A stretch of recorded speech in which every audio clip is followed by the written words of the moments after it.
The centre has constituted a committee headed by former President Ramnath Kovind to explore the possibility of much talked about one nation, one election. The development came a day after the government called a special session of parliament between September 18 and 22.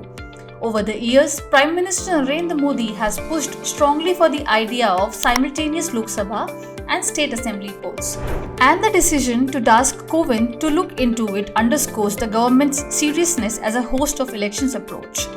The states that have elections scheduled 6 months before or after May 2024 are Rajasthan, Chhattisgarh, Madhya Pradesh, Mizoram, Sikkim, Arunachal Pradesh, Odisha, Telangana, Andhra Pradesh, Haryana, Maharashtra and Jharkhand. Let us take a look at the pros and cons of holding simultaneous elections.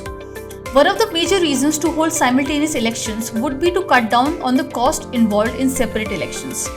As per reports, a whopping Rs 60,000 crore was spent on the 2019 Lok Sabha polls.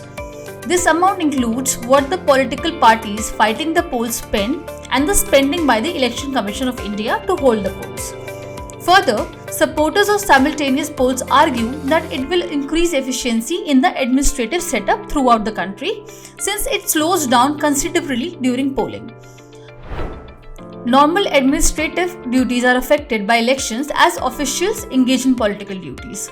It will also help ensure continuity in the policies and programs of the central and state governments. Currently, the Model Code of Conduct is imposed whenever elections are set to take place, putting a ban on the launch of new projects for public welfare for that period. Further, the Law Commission said holding simultaneous elections will boost voter turnout as it will be more convenient for them to cast votes just once. But there are a few drawbacks as well. Holding simultaneous elections would require constitutional amendments to sync up the terms of the state legislative assemblies with that of the Lok Sabha. Further, the Representation of the People Act as well as other parliamentary procedures will also need to be amended. The major fear of regional parties over simultaneous elections is that they would not be able to raise their local issues strongly as national issues will take center stage. Now let's take a look who supports the idea. Simultaneous elections for the state assemblies and the Lok Sabha were the norm in India till 1967. However, things changed when some legislative assemblies were dissolved prematurely in 1968 and 1969 and the Lok Sabha in 1970. A decade later, the Election Commission in 1983 proposed to bring back simultaneous elections. However, in its annual report, the Commission said that the then government decided against it. The 1999 Law Commission report also pushed for simultaneous election. The recent push came from the Bharatiya Janata Party, which said in its election manifesto released for the 2014 Lok Sabha polls that it is going to seek a method of holding the elections simultaneously to ensure stability for the state governments as well. Prime Minister Narendra Modi floated the idea once again in 2016. The following year, the Niti Aayog prepared a working paper on the proposal for simultaneous election. In 2018, the Law Commission said at least 5 constitutional recommendations would be required to hold simultaneous election.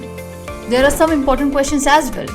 If simultaneous elections are held, then for the first time, what happens to the assemblies whose scheduled tenure either ends before or after the proposed date of holding elections? Should the term of the Lok Sabha and assemblies be fixed? What would happen in case by-elections are necessitated in between terms? What happens in case the ruling party or coalition loses the majority in between terms, either in the Lok Sabha or in assemblies?